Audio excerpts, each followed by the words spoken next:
মার্কিন president Donald ট্রাম্পের নির্বাহী আদেশে বাংলাদেশের পণ্যের উপর পাল্টা শুল্ক পূর্ব ঘোষিত 35% থেকে কমিয়ে 20% নির্ধারণ করা হয়েছে। বাংলাদেশের অন্তর্বর্তী সরকার এই পদক্ষেপকে বিরাট সাফল্য এবং ঐতিহাসিক কূটনৈতিক বিজয় হিসেবে দাবি করছে।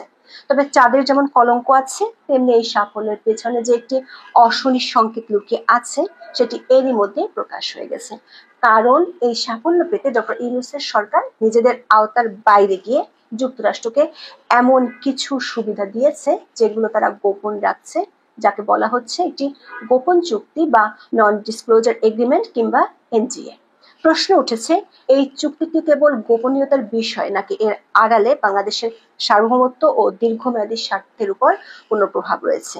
এই দ্বিমুখী পরিস্থিতি একটি মৌলিক প্রশ্ন তুলে ধরে, সেটি হলো এটি কি কেবল একটি অর্থনৈতিক বিজয় নাকি এর পেছনে বাংলাদেশের কোনো বড় ছাড় রয়েছে যেটিতে বাংলাদেশ হবে একটি কলোনির মতো। বিস্তারিত জানতে চলুন যাওয়া যাক বিশ্লেষণে।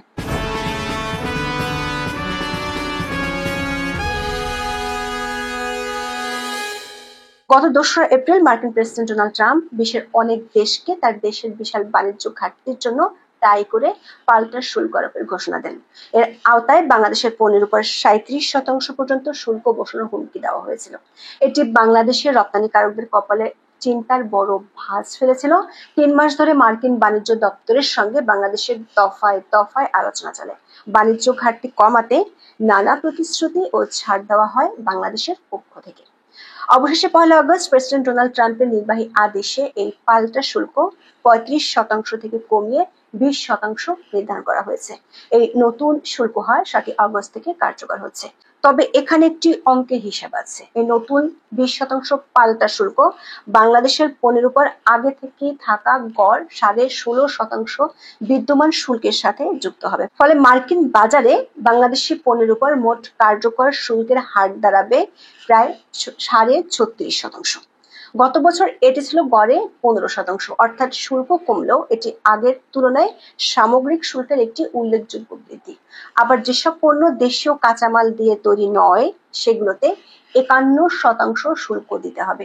যেমন বাংলাদেশের যে তৈরি পোশাক তার কাঁচামাল বাইরে থেকে আসে, সেক্ষেত্রে যুক্তরাষ্ট্র থেকে বেশি দামে তুলা কিনতে হবে, তাহলেই ছাড় পাওয়া যাবে। তবে তৈরি পোশাক রপ্তানিকারকেরা বর্তমান শুল্ক হারে কিছুটা হলেও স্বস্তি পেয়েছেন, কারণ পোশাক খাতে বাংলাদেশের প্রধান প্রতিযোগী দেশগুলো যেমন ভারত, পাকিস্তান, ভিয়েতনাম, শ্রীলঙ্কা প্রায় একই বা কিছুটা বেশি হারে শুল্কের আওতায় রয়েছে। পোশাক শিল্পের শীর্ষ সংগঠন বিজিএমইএর সভাপতি মাহমুদ হাসান খান বলেছেন, 20% শুল্ক হার শুনে অনেকে স্বস্তি পাচ্ছে। তবে এটি যুক্তরাষ্ট্রের বায়ারদের জন্য একটা বাড়তি খরচ, ফলে রপ্তানিতে কিছুটা চাপ তৈরি হবে, বিশেষ করে দামের ক্ষেত্রে। বিসিআই সভাপতি আনোয়ারুল আলম চৌধুরী পারভেজ মনে করেন, 20% বাড়তি শুল্কের কারণে যুক্তরাষ্ট্রের রিটেল মার্কেটে ভোক্তার চাহিদা প্রায় 35% কমে যেতে পারে, বিশেষত কম দামি পোশাকের ক্ষেত্রে। ফলে আগামী 1-1.5 বছর অর্ডার কমতে পারে। মার্কিন শুল্ক হ্রাসের ঘোষণাকে বাংলাদেশের অন্তর্বর্তী সরকার একটি সিদ্ধান্তমূলক কূটনৈতিক বিজয় হিসেবে উপস্থাপন করছে। সরকারের যুক্তি, এটি দেশের রপ্তানি খাত বিশেষ করে তৈরি পোশাক শিল্পের জন্য একটি ইতিবাচক বার্তা বয়ে এনেছে এবং তুলনামূলক সুবিধা বজায় রেখে বিশ্বের বৃহত্তম ভোক্তা বাজারে প্রবেশাধিকার নিশ্চিত করেছে। কিন্তু সরকার গোপন রাখতে চেয়েও যেটি গোপন রাখতে পারেনি সেটি হলো এই শুল্ক ছাড় পেতে আমেরিকার কথা মতো একটি গোপন চুক্তি বা নন ডিসক্লোজার এগ্রিমেন্টে স্বাক্ষর করতে হয়েছে। বিষয়টি ব্যাপক বিতর্ক সৃষ্টি করেছে। বিশেষজ্ঞরা এই এনজিএকে বাংলাদেশের ইতিহাসে প্রথম এ ধরনের চুক্তি হিসেবে উল্লেখ করেছেন, যা দ্বিপাক্ষিক শুল্ক আলোচনার সময় স্বাক্ষরিত হয়েছে। South Asian network in economic modelling এর নির্বাহী পরিচালক সেলিম রায়হান এবং সেন্টার ফর পলিসি ডায়ালগের বিশিষ্ট ফেলো ডক্টর দেবপ্রিয় ভট্টাচার্য বলেছেন, এই ধরনের চুক্তি অতীতে কখনোই হয়নি। যদিও অন্তর্বর্তী সরকারের পক্ষ থেকে বলা হয়েছে যে আলোচনায় দেশের স্বার্থকে অগ্রাধিকার দেওয়া হয়েছে এবং গোপন চুক্তি হয়নি। বাণিজ্য উপদেষ্টা শেখ বশিরউদ্দিন বলেছেন, চুক্তি স্বাক্ষরিত হওয়ার পর তথ্য অধিকারের জন্য যুক্তরাষ্ট্রের সম্মতি সাপেক্ষে এটি প্রকাশ করা হবে। তিনি বলেছেন, সেখানে দেশের স্বার্থ বিরোধী আসলে কিছু নেই, কিন্তু তার বক্তব্য থেকে একটি প্রশ্ন উঠেছে। বাণিজ্য উপদেষ্টা বলেছেন, যুক্তরাষ্ট্র যখন তাদের চুক্তির মূল নিয়ামক হিসেবে নিজস্ব নিরাপত্তাকে বেছে নিয়েছে তখন আলোচনার গোপনীয়তার শর্ত থাকা অবশ্যম্ভাবী। তার মানে বাংলাদেশ সরকার যুক্তরাষ্ট্রের স্বার্থকেই বড় করে দেখছে। যুক্তরাষ্ট্রের স্বার্থ রক্ষার জন্য যা কিছু সরকার করবে তা জানার অধিকার বাংলাদেশের মানুষের নেই। দর্শক, এনডিএ হলো আইনত বাধ্যতামূলক চুক্তি যা সংবেদনশীল তথ্য গোপন রাখতে বাধ্য করে। শক্তির দিক থেকে মার্কিন যুক্তরাষ্ট্রের সাথে বাংলাদেশের পার্থক্য আকাশ পাতাল। এই ক্ষমতার ভারসাম্যহীনতার কারণে ভবিষ্যতে এনডিএ শর্তাবলী থেকে উদ্ভূত যে কোনো বিরোধে বাংলাদেশ একটি অসুবিধাজনক অবস্থানে থাকতে পারে, তাতে বড় বিপদে পড়ার আশঙ্কা রয়েছে পরবর্তী সরকারকে। সমালোচকরা যুক্তি দিচ্ছেন যে এই চুক্তি বাংলাদেশের সার্বভৌমত্বকে ক্ষুণ্ণ করতে পারে। চুক্তিটি একটি বিদেশি শক্তিকে বাংলাদেশের সামরিক ক্রয়, ডিজিটাল নীতি, বন্দর নিরাপত্তা, কৃষি মান এবং আইনি কাঠামো নিয়ন্ত্রণ করার সুযোগ করে দিচ্ছে। বিশেষ করে এরই মধ্যে লিক হওয়া গোপন চুক্তির শর্ত অনুযায়ী আমেরিকার পছন্দ নয় এমন কোনো দেশের সাথে বাণিজ্য করতে পারবে না বাংলাদেশ। তার মানে কি বাংলাদেশ আমেরিকার একটি অর্থনৈতিক উপনিবেশ হয়ে যাচ্ছে? আর ইউনূস সরকারের করা গোপন চুক্তিটি তার দলিল। এটিকে একটি কৌশলগত ব্ল্যাকমেইল নয়। সবচেয়ে উদ্বেগজনক দিক হলো চুক্তিতে এমন একটি ধারা রয়েছে যা বাংলাদেশের মার্কিন যুক্তরাষ্ট্রের আরোপিত যে কোনো নিষেধাজ্ঞার সাথে সঙ্গতিপূর্ণ হতে বাধ্য করবে। এর অর্থ হতে পারে রাশিয়া বা ইরানের মতো দেশগুলোর সাথে বাণিজ্য সম্পর্ক ছিন্ন করা, যা বাংলাদেশের দীর্ঘদিনের সবার সাথে বন্ধুত্ব, কারোর প্রতি বিদ্বেষ নয়, পররাষ্ট্রনীতিকে হুমকির মুখে ফেলে দিবে। একটি বাংলাদেশকে ব্রিক্স বা সাংহাই কোঅপারেশন অর্গানাইজেশনের মতো উদীয়মান বৈশ্বিক জোট থেকে দূরে সরিয়ে দিতে পারে। আবার মার্কিন শুল্ক হ্রাসের আপাতত সাফল্যের আড়ালে বাংলাদেশ যে ব্যাপক অর্থনৈতিক ও ভূ রাজনৈতিক ছাড় দিতে বাধ্য হয়েছে তা চুক্তির সামগ্রিক চিত্রকে আরো জটিল করে তুলেছে। শুল্ক হ্রাসের বিনিময়ে বাংলাদেশ মার্কিন যুক্তরাষ্ট্রকে বেশ কিছু বড় ধরনের আমদানির প্রতিশ্রুতি দিয়েছে। এর মধ্যে রয়েছে 25টি বোয়িং বিমান কেনা, যার আনুমানিক মূল্য প্রায় 50,000 কোটি টাকা। পরবর্তী 5 বছরে বেশি দামে বার্ষিক 7 লাখ টন আমেরিকান গম এবং $1 বিলিয়ন মূল্যের মার্কিন তুলা আমদানিরও প্রতিশ্রুতি রয়েছে। এছাড়া মার্কিন এলএনজি, ওষুধ, মূলধনী যন্ত্রপাতি, রাসায়নিক এবং অন্যান্য কৃষি পণ্য আমেরিকার চাহিদা মতো কিনতে হবে। এই ক্রয় প্রতিশ্রুতিগুলোর অর্থনৈতিক ব্যয় এবং যৌক্তিকতা নিয়ে প্রশ্ন উঠেছে। অর্থনীতিবিদ মোস্তাফিজুর রহমান বলেছেন, ইউক্রেন থেকে গম আনলে বা মধ্যপ্রাচ্য থেকে এলএনজি আনলে খরচ কম পড়তো। দর্শক, এই ছাড়গুলো দিয়ে বাংলাদেশ হয়তো আপাত দৃষ্টিতে শুল্ক হ্রাসের সুবিধা পেয়েছে, কিন্তু এর মধ্যে বাংলাদেশের মানুষকে গোপন অর্থনৈতিক মূল্য পরিশোধ করতে হবে। এটি কেবল বাণিজ্য ঘাটতি কমানোর জন্য মার্কিন যুক্তরাষ্ট্রের একটি কৌশলগত পদক্ষেপ, যেখানে বাংলাদেশের উপর অর্থনৈতিক বোঝা চাপিয়ে দেওয়া হলো। দর্শক, চুক্তিটিকে মার্কিন যুক্তরাষ্ট্রের ইন্দো প্যাসিফিক কৌশলের একটি অংশ হিসেবে দেখা হচ্ছে, যার লক্ষ্য এই অঞ্চলে কোন একক শক্তির, বিশেষ করে চীনের আধিপত্য রোধ করা। চুক্তিটি বাংলাদেশকে চীন থেকে আমদানি কমাতে এবং মার্কিন আমদানি বাড়াতে বাধ্য করছে, বিশেষ করে সামরিক সরঞ্জাম থেকে শুরু করে সয়াবিন তেল পর্যন্ত। চীনের লজিস্টিক সিস্টেম লগ ইন নিষিদ্ধ করা এবং মার্কিন রপ্তানি নিয়ন্ত্রণের উপর মার্কিন নজরদারি অনুমতি দেওয়া বাংলাদেশের ডিজিটাল ডোমেইনেও মার্কিন প্রভাব বাড়াবে। ডক্টর ইউনূস আজ বাদে কাল হতে চলে যাবেন, কিন্তু ভবিষ্যতে যে নির্বাচিত সরকার আসবে তার জন্য পথটা কঠিন করে ফেললো অন্তর্বর্তী সরকার। এখন এই পর্যন্ত। সবাই ভালো থাকুন, সুস্থ থাকুন, নিরাপদে থাকুন। দেখা হবে আগামী পর্বে। আসসালামু আলাইকুম।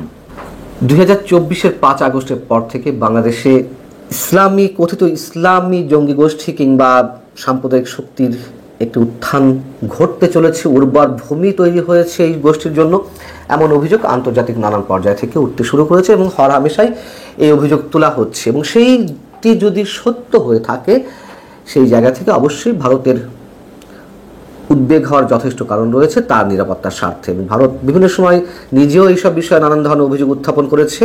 তার ধারাবাহিকতায় ভারতের পররাষ্ট্রমন্ত্রী এস জয়শঙ্কর গত 2 দিন আগে একটি মন্তব্য করেছেন, সেটি আবার নিঃসন্দেহে ভারতের জন্য, বাংলাদেশের জন্য উদ্বেগজনক।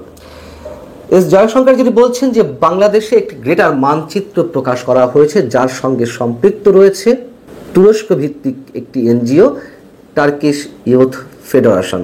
কেন তুরস্ককে নিয়ে আবার জয়শঙ্কর এই মন্তব্যটি করলেন, বাংলাদেশে আসলে এই মুহূর্তে তুরস্কের প্রভাব কি, সেগুলো আমরা জানি, সে বিষয়ে পরে আসছি। এখন এই গ্রেটার মানচিত্রে কি দেখানো হয়েছে? গ্রেটার মানচিত্রে ভারতের বিহার, ঝাড়খণ্ড, ওড়িশা, আসাম, মেঘালয়, ত্রিপুরা, মিজোরাম, মণিপুর এবং অরুণাচল প্রদেশ সহ মিয়ানমারের আরাকান অঞ্চল পর্যন্ত এই গ্রেটার বাংলাদেশের বিস্তৃতি দেখানো হয়েছে। যেমন একটি মানচিত্র প্রকাশ করা হয়েছিল, আপনাদের নিশ্চয়ই মনে আছে যে আমাদের তথ্য সম্প্রচার বিষয়ক উপদেষ্টা মাহফুজ আলম, তিনিও মোটামুটি এই ধরনের একটি মানচিত্র প্রকাশ করেছিলেন যে বাংলাদেশ তার পূর্বের অবস্থায় ফিরে যেতে চায়। সেটি নিয়েও কম বিতর্ক হয়নি, ভারতও সেখানে প্রতিক্রিয়া জানিয়েছিল। তো জয়শঙ্কর কথাও বলেছেন যে এই মানচিত্রটি গত 14 এপ্রিল বাংলা নববর্ষ উপলক্ষে ঢাকা বিশ্ববিদ্যালয়ের একটি অনুষ্ঠানে প্রদর্শন করা হয়,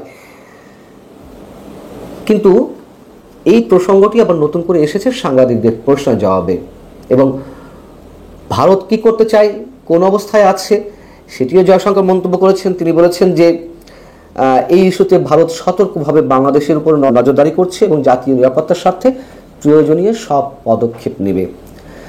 আগে বলেছে যে নিঃসন্দেহে এটি ভারত কেন, যে কোনো প্রতিবেশী রাষ্ট্রের জন্য উদ্বেগের কারণ হতে পারে এবং সেই জায়গা থেকে তারা তাদের মতো করে কাজ করবে, কিন্তু বাংলাদেশের জন্য চিন্তার কারণ, এটিও এক ধরনের হুমকি আমাদের অনেকের কাছে এমনটি মনে হতেই পারে। জয়শঙ্কর যেই মন্তব্যটি করেছেন তার পরিপ্রেক্ষিতে আবার ফ্যাক্ট চেককারী প্রতিষ্ঠান বাংলা ফ্যাক্ট তারা বলছে যে বাংলাদেশে সালতানাতি বাংলা নামে কোনো সংগঠনের অস্তিত্ব নেই। অর্থাৎ জয়শঙ্কর বলেছেন যে সালতানাতি বাংলা নামে একটি সংগঠন এই গ্রেটার মানচিত্র প্রকাশ করেছে তুরস্কের ওই এনজিওর সাথে সহযোগিতা নিয়ে। তো বাংলা ফ্যাক্ট বলছে মানচিত্রটি প্রদর্শিত হয়েছে ঐতিহাসিক বঙ্গ সালতানাতের রেফারেন্সে এবং এর সঙ্গে আধুনিক রাজনৈতিক কোনো অভিপ্রায় বা বিদেশি কোনো রাজনৈতিক সংযোগ নেই। একই সঙ্গে আয়োজকরা তাদের কার্যক্রমের সঙ্গে কোনো বিদেশি রাজনৈতিক সংগঠনের সম্পর্ক থাকার অভিযোগও অস্বীকার করেছেন। অস্বীকার তারা করতেই পারেন। ইকোনমিক টাইমস এবং হিন্দুস্তান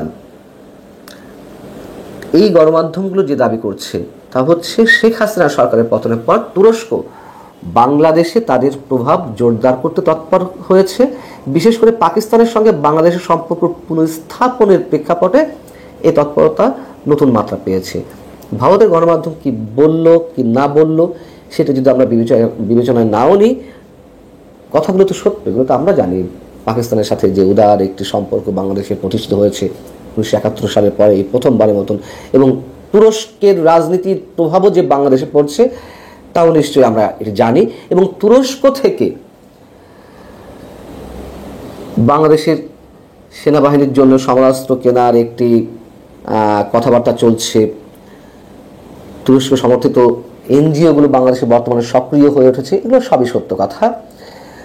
কিন্তু ভারত যে গ্রেটার মানচিত্র নিয়ে আপত্তি তুলছে এবং একই সঙ্গে তুরস্কের প্রসঙ্গে অতিমাত্রায় কেন উদ্বিগ্ন, কারণ হচ্ছে কদিন আগে ভারত এবং পাকিস্তানের মধ্যে যে সার্জিক্যাল স্ট্রাইক হয়ে গেল, দুই দেশের মধ্যে একটা প্রাথমিক যুদ্ধের মহড়ার মতো দেখলাম আমরা।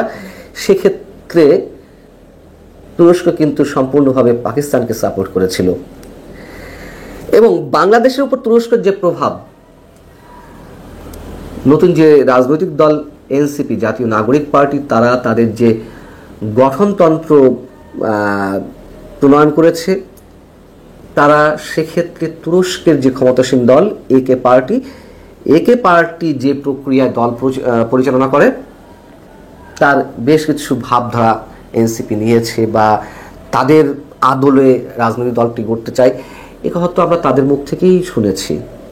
যদি ছোট করে একটা রেফারেন্স দিই, এনসিপির এক সময় নেতা, মানে আত্মপ্রকাশের আগেই এক নেতা পদত্যাগ করলেন, তিনি হচ্ছেন নাগরিক কমিটির যুগ্ম আহ্বায়ক ছিলেন আলী আহসান জুনায়েদ। তিনি আবার শিবিরের ঢাকা বিশ্ববিদ্যালয় শাখার সভাপতি ছিলেন। তিনি এনসিপি গঠনের শুরুর দিকেই যে মন্তব্য করেছিলেন সেটি হচ্ছে এরকম যে এই পার্টিগুলো অর্থাৎ তুরস্কের একে পার্টি সহ আরও বিভিন্ন পার্টি কিভাবে জনগণের কাছে গেল, জনগণের ভাষা বোঝার ক্ষেত্রে তারা কোন ধরনের ট্যাকটিক্স ফলো করেছে, তাদের গঠনতান্ত্রিক কাঠামোটা কেমন, এই জায়গাগুলো আমরা স্টাডি করছি এবং বোঝার চেষ্টা করছি। অর্থাৎ এটা একেবারে পরিষ্কার, আমরা জানি, আমি এটা নিয়ে আগে আলোচনা করেছি যে তুরস্কের একে পার্টির আদলে এনসিপি গঠন হতে যাচ্ছে বা আরও কয়েকটি দলের সম্ভবত ইন্দোনেশিয়ার কোনো দলের তারা ভাবধারাও খেয়াল করার চেষ্টা করছিল। তো বাংলাদেশ আবার তুরস্ক এবং সামরিক খাতে বাংলাদেশের অস্ত্র এবং সামরিক খাতে সহায়তা বাড়াতে যাচ্ছে তুরস্ক। এই জন্য তুরস্কের বাণিজ্য মন্ত্রী অধ্যাপক ডক্টর ওমর বোলাত বাংলাদেশ সফর করেছেন। এর বাইরে আরও অনেকে বাংলাদেশ সফর করেছেন, তুরস্কের হাই অফিসিয়ালদের মধ্যে অনেকে। তারা অস্ত্র বিক্রি করতে চায় সে কথা তেমন জানিয়েছে। আবার বাংলাদেশে আগ্রহের বিষয়টি আমরা জানি। বিনিয়োগ উন্নয়ন কর্তৃপক্ষ বিডা নির্বাহী চেয়ারম্যান আশিক চৌধুরী তিনি তুরস্কে গেলেন, তুরস্কের যে ঐতিহ্যবাহী বা নাম করা অস্ত্র কারখানা সেটি প্রদর্শন করলেন, সেটি নিয়েও কথা বলেছি। বেশ আলোচনায় এসেছিল যে সেনাবাহিনীর কোনো প্রতিনিধি ছাড়া আশিক চৌধুরী কীভাবে অস্ত্র সরঞ্জাম দেখতে তুরস্কে যান। যাই হোক, এগুলো তো ঘটেছে, এগুলো আমরা সব কিছু জানি।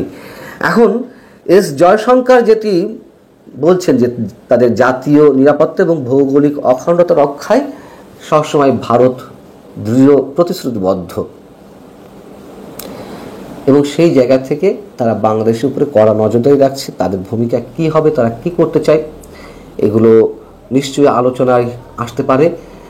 ভারত যতই বলুক যে তারা আর বাংলাদেশের মধ্যে না গোলাচ্ছে না, তারা দূরে থাকছে ইত্যাদি ইত্যাদি, আমি শুরু থেকে বলে আসছি ভারত যে কোনো এজেন্ডাকে কাজে লাগিয়ে তারা তাদের মতো করে এগোবে এবং আওয়ামী লীগের জন্য যতটুকু ছাড় দেওয়া দরকার দিবে।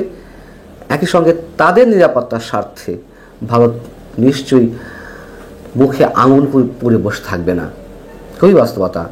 এবং বাংলাদেশে যে রাজনৈতিক টালমাটাল পরিস্থিতি এই মুহূর্তে, অনেকে মনে করেন যে ভারতের কিছু করার ক্ষমতা নেই, বাস্তবতাকে অস্বীকার করার কোনো উপায় নেই আমাদের।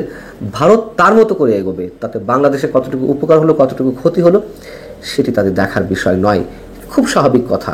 অতএব তুরস্কের প্রসঙ্গে এনে গ্রেটার বাংলাদেশের মানচিত্র প্রসঙ্গে এনে জয়শঙ্কর নতুন করে যে মন্তব্য করেছেন সেটি নিশ্চয়ই বাংলাদেশ সরকারকে, বাংলাদেশের অন্তর্বর্তী সরকারকে যথেষ্ট গুরুত্বের সঙ্গে বিবেচনা নিতে হবে।